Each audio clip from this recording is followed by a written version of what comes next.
I remember the exact sound of her laughter. It wasn't the kind of laughter that made a room feel warm or made you want to join in. It was sharp and high and deliberate, the kind of laughter designed to cut rather than celebrate. She stood in the doorway of the bedroom we had shared for 4 years, one hand resting on the frame like she was posing for something, and she laughed at me while I packed the last of my things into a duffel bag. "You're actually doing this," she said, more statement than question, like she still couldn't quite believe it, even as she watched it happen with her own eyes. "I am," I said. I didn't look up. I had learned, somewhere in the 3rd year of our relationship, that looking up gave her something to work with. She could read my face the way a card shark reads a poker table, and she had never once used that skill to be kind to me. "James." She said my name the way she always did when she wanted my full attention, drawing out the single syllable like it was 2. "James, look at me." I zipped the bag. I looked at her. And she smiled, that slow, practiced smile that had once made me feel chosen, special, like I had won something. And she said, "You'll be broke in a week without my money. You know that, right? You'll come crawling back." Then she laughed again. I picked up the bag. I picked up the box of books I had stacked by the door the night before, when she was sleeping, and I walked out. I need to tell you who Natalie was, because the story doesn't make sense without understanding her, and understanding her requires me to be honest about things that don't reflect well on me either. I met Natalie when I was 26 years old and working a job I hated at a logistics company downtown. I was managing shipping schedules for a mid-size furniture distributor, which sounds more interesting than it was. My days were spreadsheets and phone calls, and the particular kind of quiet despair that comes from knowing your skills are being used for something that doesn't matter to you. I was also, if I'm being fully transparent, deeply insecure. Not in the loud, obvious way. I wasn't someone who picked fights or needed constant validation in social settings. My insecurity was quieter and more corrosive. I didn't believe I was capable of more than what I had, so I never seriously tried for more. Natalie was different in every visible way. She had come from money, not obscene wealth, but the comfortable, effortless kind where you never check the price of things and you always seem to know which wine to order. Her father owned a chain of dental practices across the state. Her mother had been a prominent interior designer who had retired early. Natalie herself had gone into real estate development, working with a firm that specialized in commercial properties, and she was genuinely talented at it. She had a way of walking into a space and immediately seeing what it could become, and people paid her well for that vision. When we met, at a mutual friend's birthday dinner, she was charming in exactly the way that should have been a warning sign. She was funny and attentive and interested, and she made me feel like the most interesting person in the room, which was a feeling I had never quite experienced before. We started dating 3 weeks later. The first year was good, or at least it appeared good, in the way that first years often do when you're too busy being infatuated to notice the patterns forming underneath. The second year was when things started to shift. I noticed that whenever I mentioned something I wanted to try, a business idea, a course I was thinking about taking, even just a new hobby, Natalie had a way of gently, almost imperceptibly redirecting the conversation. She never said, "That's a bad idea," outright. She was too smart for that. She would ask questions, careful and probing, until the idea started to sound ridiculous coming out of my own mouth. Then she would say something like, "I just want to make sure you're being realistic, James. I love you, and I don't want to see you get hurt." She said that a lot. "I love you, and I don't want to see you get hurt." By the 3rd year, I had stopped mentioning ideas entirely.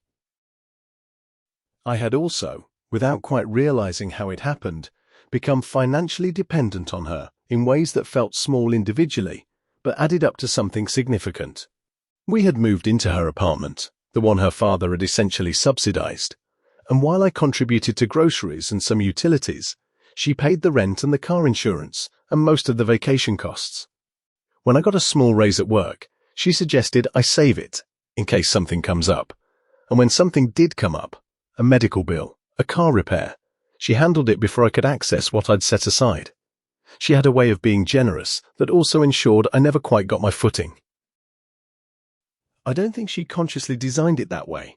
I've spent a lot of time thinking about this, and my honest conclusion is that Natalie was someone who needed to be needed, and the most reliable way to ensure she was needed was to make sure the people around her couldn't quite function without her. It wasn't cruelty with a plan. It was insecurity wearing the costume of capability. But the effect on me was real, regardless of her intentions. By year 4, I had convinced myself that I wasn't capable of much. I had a job I still didn't love, a growing sense that my best years were passing through my hands like water, and a relationship in which the person who claimed to love me most also, somehow, always managed to make me feel small. I had tried to talk to her about it twice. Both times she had cried, genuinely, I think, and told me I was the most important person in her life, and she couldn't imagine losing me, and I had ended up comforting her rather than finishing my own sentence. The moment I decided to leave was not dramatic. That's the strange thing about real turning points. They rarely are. I was sitting at the kitchen table on a Tuesday morning in February, eating toast, and I read an article about a guy who had left a corporate job to start a small woodworking business out of a garage in Oregon. He wasn't rich. He wasn't famous. He was just clearly, radiantly happy with the life he had built. And I put the phone down and looked around the kitchen, Natalie's kitchen, with Natalie's dishes and Natalie's art on the walls, and I thought, I am disappearing in here. I didn't tell her that day. I didn't tell her for another 3 weeks, because I had learned enough, finally, to understand that I needed a plan before I said a word. The plan had started, actually, 8 months before that Tuesday morning. I had kept it from myself, almost, the way you sometimes don't fully admit to yourself what you're preparing for, because admitting it makes it real and real things can be taken from you. But looking back, I can see exactly when it began. 8 months earlier, I had quietly reconnected with a former colleague named Patrick, who had left the logistics industry 2 years prior to start a supply chain consulting practice. Patrick was not a flashy person. He was methodical and steady and almost aggressively honest, which was why I had always liked working with him. We had coffee, and he asked me what I was doing with myself, and I gave him the vague, deflecting answer I had perfected over years of not wanting to examine the question too closely. He looked at me and said, "You were always the smartest person in that department. What happened?" I didn't have an answer. He told me he had been looking for someone to help him on the operations side, someone who understood logistics deeply and could help him build out client engagements. He wasn't in a position to offer a full salary yet, but he could offer a part-time contract arrangement that would let me learn the consulting side while still maintaining my regular income. He thought in 6 months, if things went the way he expected, he could bring me on full-time.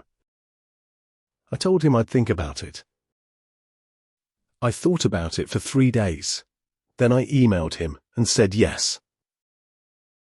I didn't tell Natalie. I want to be careful about how I frame this, because I'm not proud of the secrecy.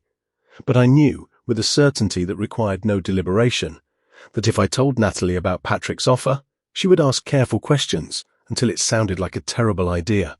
She would be gentle about it. She would say she just wanted to protect me, and I would listen, and the idea would shrivel, and in 6 months I would still be sitting in that kitchen eating toast and watching my life move past the window. So I kept it quiet. I started working with Patrick on evenings and weekends. I learned quickly, faster than I'd expected, because it turned out that years of being the most reliable and detail-oriented person in a logistics department had given me skills that translated directly into consulting work. Patrick started including me in client calls. He introduced me to people. My world, which had grown so small inside Natalie's apartment, began to quietly expand. I also, during those 8 months, did something that felt almost embarrassingly practical. I rebuilt my finances. I opened a separate bank account. I began setting aside money from both my main job and the contract work. Not enormous amounts, but consistent ones. I paid off the one credit card that had drifted into balance. I researched what it would cost to rent a modest apartment in the city and confirmed that, With what I was making from Patrick's work alone, I could cover it. I made a list, one night, of every reason I told myself I couldn't leave. Then I spent the following weeks methodically addressing each one. By the time Patrick sat me down in January and told me the practice had grown enough that he wanted me full-time, at a salary that was 30% higher than what I was making at the logistics company, I had already been living as if I'd left, in every way except physically. I gave notice at my job the following week. I arranged to move into a furnished room in a shared house owned by a friend from university who had a spare room and needed someone reliable. I found a moving company that could do a small load on a Saturday morning for a reasonable fee. And then, 2 weeks later, I packed the duffel bag and the box of books, and I let Natalie laugh at me. The first morning I woke up in that small room in my friend Kevin's house. I lay in the unfamiliar bed and looked at the ceiling and waited for the panic to arrive. It didn't come. What came instead was something I can only describe as space. There was space in my chest where the low, constant pressure of that apartment had lived. There was space in my head. The silence of Kevin's house. He worked early shifts at a hospital and was usually gone by the time I woke. Felt like a gift. I made coffee in a small kitchen with mismatched mugs and sat by the window and looked at the ordinary street outside, and I felt, for the first time in a very long time, like I was living inside my own life rather than watching it from somewhere slightly outside. I started the full-time role with Patrick that Monday. The work was immediately absorbing in a way I hadn't experienced since early in my career, when everything was still new and challenging. Patrick ran a lean, effective operation, and he trusted me in ways my previous employer never had. Within the first week, he handed me the lead relationship on a mid-sized manufacturing client that needed to restructure their inbound logistics operation. I was terrified and completely alive with the work. I called my mother that Wednesday evening, and she asked how I was, with the careful tone she had used for the past few years, the one that meant she'd noticed something was wrong, but hadn't wanted to push. "I'm good," I told her. "Actually good." There was a silence, and then she said, "Oh, thank God." And I laughed so hard I nearly dropped the phone.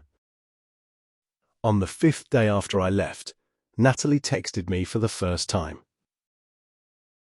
She had sent one message the day I left. "Fine, leave then," and then nothing for 4 days. I had half expected a barrage. The silence had surprised me. I think she was doing what she always did, which was calculating the most effective move rather than reacting immediately. The 5th-day message said, "I've been thinking. I think we could work through this if you want to try. I miss you." I read it twice. I noticed that it contained no acknowledgement of anything specific, no apology for the laughter or the things she'd said or the 4 years of slow, careful erosion. It was an opening bid, not a reckoning. I thought about what I wanted to say for about 2 hours. Then I wrote, "I don't think we're right for each other, Natalie. I genuinely wish you well." She didn't respond that day. On day 7, the day she had told me I'd be broke by, she called. I let it go to voicemail. The message was longer than I expected, and the tone of it was different from anything I'd heard from her before. She had heard, through the mutual friend whose birthday dinner had introduced us 4 years earlier, that I had left my job and taken a new position. Somehow, she had also heard, I still don't know how the information travelled so quickly, that the new position paid more. Her voice on the voicemail was not angry. It was something more complicated than anger. It was the sound of someone encountering a version of events that their model of reality had failed to predict. "I didn't know you were planning all of this," she said. "I didn't know you'd been working with someone else. I didn't know any of it." A pause. "I said something really cruel when you left. I know that. I think I said it because I was scared, and when I'm scared I get mean. That's not an excuse. I just wanted you to know that I know." She didn't ask me to come back. That surprised me most. I didn't call her back, but I listened to that message 4 times, and the 4th time I felt something loosen in my chest. Not forgiveness exactly, not yet, but the beginning of understanding that what had happened between us was not a simple story with a villain and a hero. It was two people who had been wrong for each other in specific, interlocking ways that had damaged us both. The weeks that followed were not easy, and I want to be clear about that, because stories like this one have a way of flattening into triumph narratives that leave out the actual texture of change. Change is not comfortable, even when it's right. There were nights when I sat in that small room at Kevin's house and doubted everything. The consulting work was demanding, and I was learning in real time, which meant I was regularly operating at the edge of my competence. There were client calls that didn't go well. There was a week in my second month where I made an error in an analysis that Patrick caught before it reached the client, and while he was measured and professional about it, the shame of it sat with me for days. I also had to sit with myself in a new way. When you leave a relationship that has been the organizing structure of your life for 4 years, even a relationship that was diminishing you, you discover that some of what you blamed on the relationship was actually just you. Some of the self-doubt I'd attributed to Natalie's influence was older than Natalie. Some of it I had arrived with. I started seeing a therapist in my 3rd month, a quiet man named Arthur, who worked from an office full of plants and had a habit of asking questions that sounded simple until you tried to answer them. "What did you want?" Arthur asked me once, "before you learned to want what was available?" I didn't answer that day, but I kept the question. 6 months after leaving, Patrick and I took on our largest client to date, a regional distribution company that was hemorrhaging money on inefficient routing and supplier relationships. The engagement ran for 4 months and required everything I had. And when we delivered the final report and the client implemented our recommendations and began seeing measurable improvement, the CEO sent a handwritten note to our office. Patrick framed it and put it on the wall. I signed a lease on my own apartment in the fall. It was small, a 1-bedroom in a neighborhood that was still figuring out what it wanted to be, and it had nothing in it except a bed, a desk, a second-hand couch I found online, and a collection of books arranged on a shelf I built myself from supplies at a hardware store. I made the shelf badly the first time and had to redo it on a Sunday afternoon, and I remember standing back and looking at the finished product with a satisfaction that was entirely disproportionate to the thing I had made. But that's the thing about building something with your own hands for your own space. The disproportionate satisfaction is the whole point. I had people over for dinner for the first time in November. I cooked badly. I'd never really learned, because in Natalie's apartment she had preferred to cook, and I had been quietly relieved to let her. And my friends were generous enough to eat everything and tell me it was great when it clearly wasn't, and we stayed up late talking about nothing important, and I thought, this is mine. Not the food, not even the apartment. The life, the mess, and the noise and the imperfection of it. It was mine. I heard about Natalie occasionally through the mutual friend network that exists in every mid-sized city. The ambient social information that travels without anyone meaning to gossip. She was fine, as far as I could tell, still in real estate, still living in the apartment. She had started seeing someone, I heard, in the early summer. I wished her well, and I meant it. What I've understood in the time since, thinking about the 4 years and the morning with the duffel bag and the sound of her laughter, is that she wasn't laughing at me, exactly.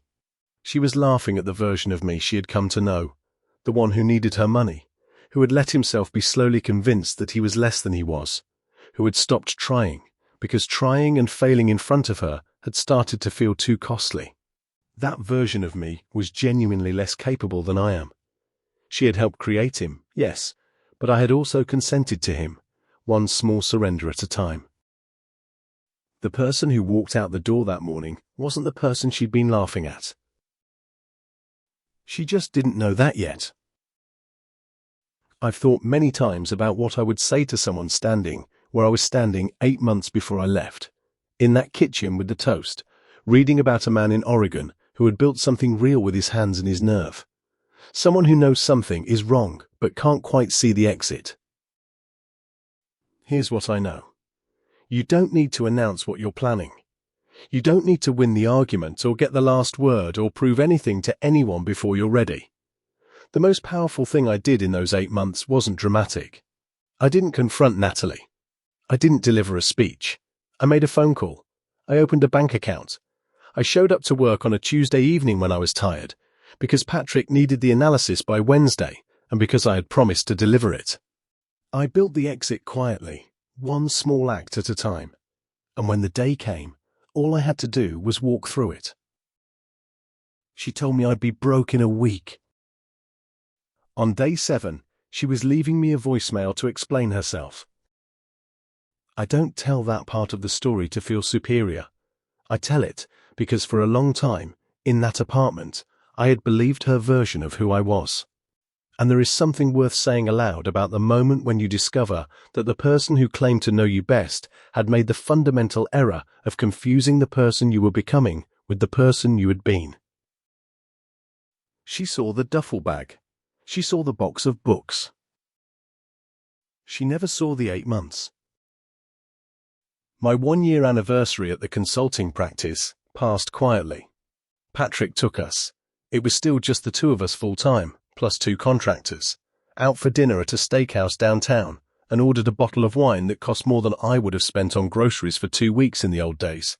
And he said, with the understatement that characterized everything about him, "You've been a good addition." I drove home that night through streets that were wet from an early autumn rain. The city looked the way cities look in the rain, softer, more forgiving of itself. I parked outside my building and sat in the car for a moment, not for any particular reason, just because I could. I had a job I was proud of, in a building where my name was on a door, doing work that required every skill I had developed over years of showing up and paying attention. I had an apartment that was mine in every sense. I had friendships that were warmer than they'd been in years, because I had stopped spending my social energy managing the distance between my real self and the self I performed around Natalie. I had a therapist named Arthur who asked me good questions, and a shelf I'd built badly and then rebuilt correctly, and a kitchen where the cooking still wasn't great but was slowly getting better. I thought about the man in Oregon with his woodworking shop and his garage and his obvious contentment, the one I'd read about on a Tuesday morning with toast in front of me and an entire life behind me that needed to be rearranged. I hoped he was still happy. I thought he probably was. People who find their way to the thing they were always supposed to be doing tend to be. Then I got out of the car, walked up to my building, and let myself in.